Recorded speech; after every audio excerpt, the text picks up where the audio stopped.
Hunting Season by Dr. Rockhard. Part 3. Chapter 5. Home. Away from home.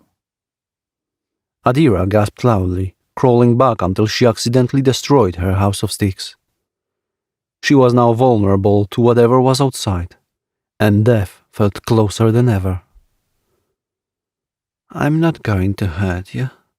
An old woman's voice cut through the night, and the faint shadow shined a bright light at Adira's horrified face. Adira didn't know how to feel, still recovering from the shock of her dream and now this. She blinked rapidly, squinting and hoping this wasn't a dream as well. Was she saved by a miracle? I fell down a hill. I can't find my stuff." She paused for a moment. "Can you help me, please?" The older woman's face was revealed. She appeared to be in her late 50s, had short dark hair trickled with grey wires, and a face so stern it almost seemed to Adira that she wasn't willing to help. "Not tonight. It's not safe being out here so late." The woman tossed Adira the flashlight and looked her over, raising an eyebrow. "Why are you even out here by yourself?" "I'm looking for someone," she merely stated, then corrected herself in hopes that somehow the woman might have clues about Mitch or anything. "I'm looking for my boyfriend, Mitch. He went missing a couple months ago with his friends. They were going hunting." The woman's lips tightened, and her once stern face seemed to soften a little. "You too," she mentioned to Adira to follow her, yanking out a smaller flashlight from her pocket. "Let's go." Adira was hesitant. True, she was just saved, but how could she trust the woman? Also, she couldn't just leave her items behind. Some animals would rip their way into her things and ruin everything. Her phone, her gun. If things went south at any point, the only way she could have any chance of survival was with those things. "Relax. I'm not going to hurt you."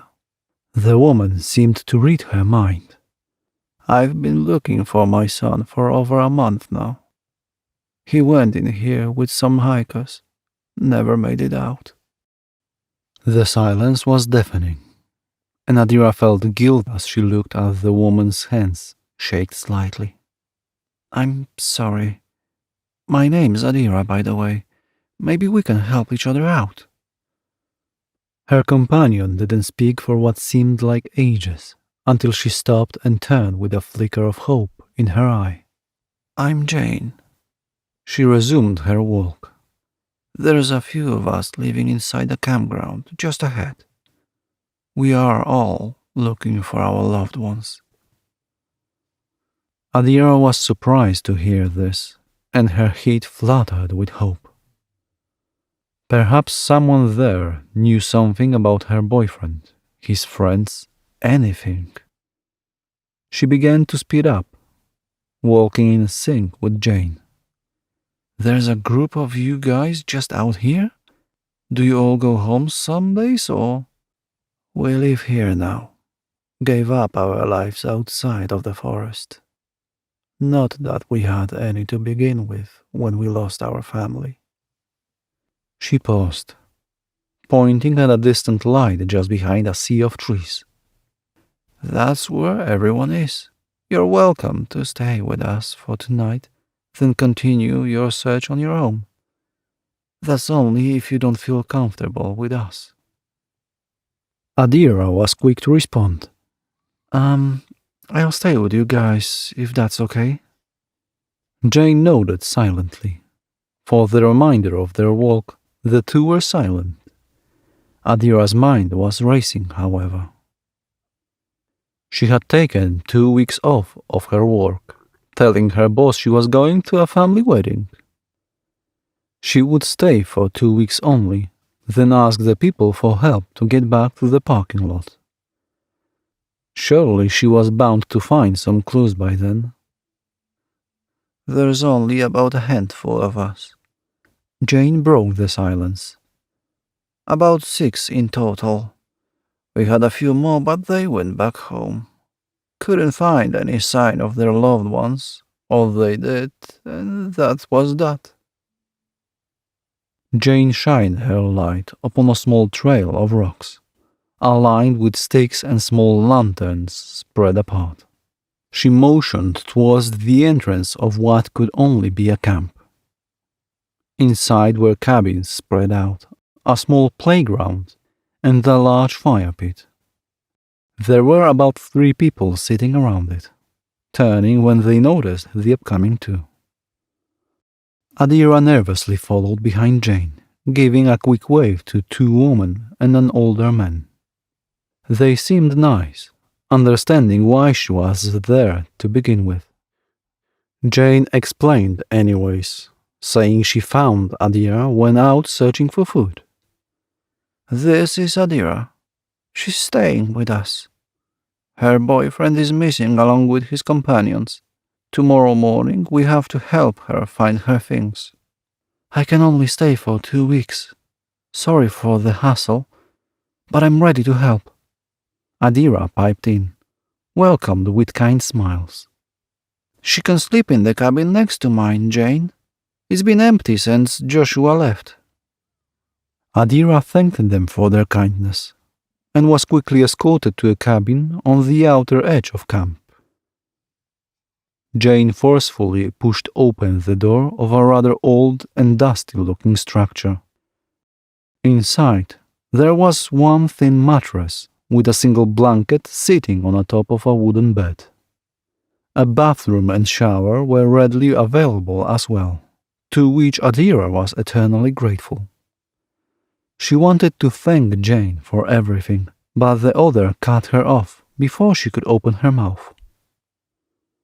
There's a watch someone left behind in one of the drawers. Use it and make sure you go back inside before midnight.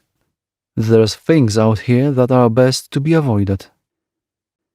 A confused Adira was close to asking what she was talking about, but Jane immediately left without another word. She stood there, slowly shutting the door and locking it before retreating to her bunk bed. She sat on the edge, opening up a drawer beside her and noticing an old watch with a sturdy leather band. The time read 10:54. She thought it was much later than that. With a tired yawn, Adira lazily secured the watch around her wrist and got comfortable in her new bed. Hopefully, the next few days were fruitful, and somehow Mitch was alive and well. Chapter 6. Body in the Cave. Everything was destroyed, ripped to shreds. Gun, phone ammo missing. What was left was ruined clothes and a broken tent, scattered all around the forest floor. Adira felt anger as she bent down to pick what clothes were still okay to use. She paused when she grabbed her bag, finger running over large claw marks. A bear got your things, Jane commented without another thought. She held a rifle of her own, gripping onto it tightly as she looked around. Take what you can use so we can head back. Everybody is ready to go on the daily search. Ah, yes, sorry, Adira muttered, furrowing her brows together. It just doesn't make sense. Why would a bear take my gun and phone? Wild animals take what they want and discard it far off. Must be in a ditch by now, no point in searching for it. Yet another worry to eat away at her. She held on to a few shirts and pants, and thanked Jane for helping her search for her items. Now they would head back and join the rest of the group to search for their missing loved ones. By the time they got back, everyone was set and ready to go. Jane was right. There were 6 people in total. 2 men and 4 women, each with their own heartbreaking stories. Jane introduced herself to the others she had not seen, but nothing was really formal. Everyone didn't seem too eager to be there. In fact, they wished they weren't there at all. Who could blame them? No one wanted to be caught in the middle of the forest searching for their families and living in heartache. Adira quickly dropped off her clothes in her room and reunited with the group. The man from the fire pit yesterday was speaking, holding a worn-out map in front of him. Jane told her his name was Jax. He was the leader in a way, as the camp belonged to his father. All right, everyone. You two head down by the creek. We didn't search the west side. You other two go down with them but focus south. And the rest of us are going to walk back into the forest. Jane will lead us to what she believes is a cave. Make sure you have extra batteries, everyone. They disbanded quickly without a word. Adira could feel the quiet depression leaking from each one, and it caused her to become saddened as well. Hi, my name's Devon. A blue-eyed girl burst her thoughts as she outstretched a hand towards Adira. She jumped a little in surprise but offered her hand as well. Oh, Adira. I saw you coming in last night. Was going to head out and say hi, but, well, no energy. Devon joked, a sad smile on her face. Adira and her joined, along with the rest of their group, heading into another side of the forest she hadn't been into. Who are you looking for? Devon asked, fumbling with the straps of her small backpack. My boyfriend and his friends. They went missing while out hunting. She choked up a bit, covering with a cough. What about you? My sister. Devon replied a little quietly. She was out drunk with her boyfriend. Well, ex-boyfriend. They were playing hide and seek and he never found her. He's moved on now. I'm sorry to hear that, Adira responded, looking down at the floor. Yeah, I thought he did something to her too. But she called the next day. I never understood what that voicemail said. Maybe you can. Adira didn't feel comfortable listening to people's personal things, but she figured it would be a nice gesture. They trailed behind the group, and Devon pulled out her phone. She tapped a few buttons and held the cell to Adira's ear. What she thought would be a woman speaking was actually much worse. In the voicemail, Devon's sister was panting heavily, sobbing. Her voice was cracking, however, and barely audible. Just as Adira felt she could faintly make a word out, the voicemail ended. She didn't know what to say, as Devon placed the phone back in her bag. I know she may not be. I'm hoping to at least find out what happened to her. Devon's baggy eyes glistened with tears, and she didn't speak another word. They all walked for about half an hour, until Jax stopped everyone, speaking to Jane in hushed tones for a moment before pointing ahead at a large wall of rock. Jane walked forward, leading the group to an area covered in vines. It didn't seem like it had been disturbed in a while, but the fact that there were old dead vines on the ground gave everyone the idea that at one point someone had been there. Jane ripped the plants off with a spare knife she had, and unveiled a hole big enough for someone to walk into. All present peered into the dark cave, shining their flashlights at the morbid cold entrance. Spiders crawled away at the intrusion, leaving behind a curtain of webs. Jax was first to step into the hole, followed by another member of the group. It seems to go pretty far. We'll go in a bit, then head out if nothing shows up. Javier, keep your eyes on the floor. Don't want to miss anything. Jax stated, asking the rest of the women to keep watch. Adira sat herself on the floor, next to Devon and another woman. They were all quiet, looking around and secretly hoping no bad news would come from the cave. Adira prayed for it as well.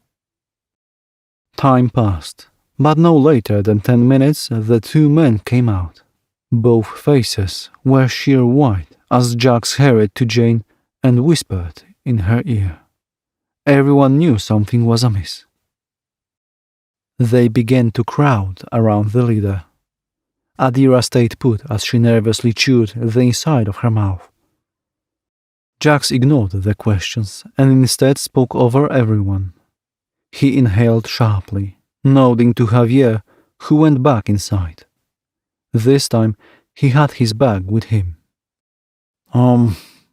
There's definitely bones in there, as well as fabric, Jax almost whispered. He had to stop to try and calm a woman who had suddenly burst into tears. Now, we don't know who it is. We still have to hold on to hope.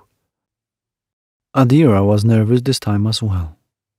She started to join them, anticipation killing her until Javier came out. He tenderly held on to a ripped item of clothing. It was the sleeve of a striped shirt, stained with what could only be old blood. He held it out for everyone to see, and for a moment the world itself stopped turning. Adira unintentionally pushed her way past a woman, and suddenly all eyes were on her. She didn't know if anyone asked her anything, but she took the fabric into her shaking hands. The picture Mitch had last sent her gave it away. The three men in one frame together, smiling at the last photo to ever be produced of them. They all had unzipped camo jackets, but she remembered what they were wearing underneath. One had checkered shirt, the other had a navy blue one, and the last one had an orange, striped shirt, identical to the one in her hand. Adira accidentally dropped it, clutching her hand over her mouth as she began to sob.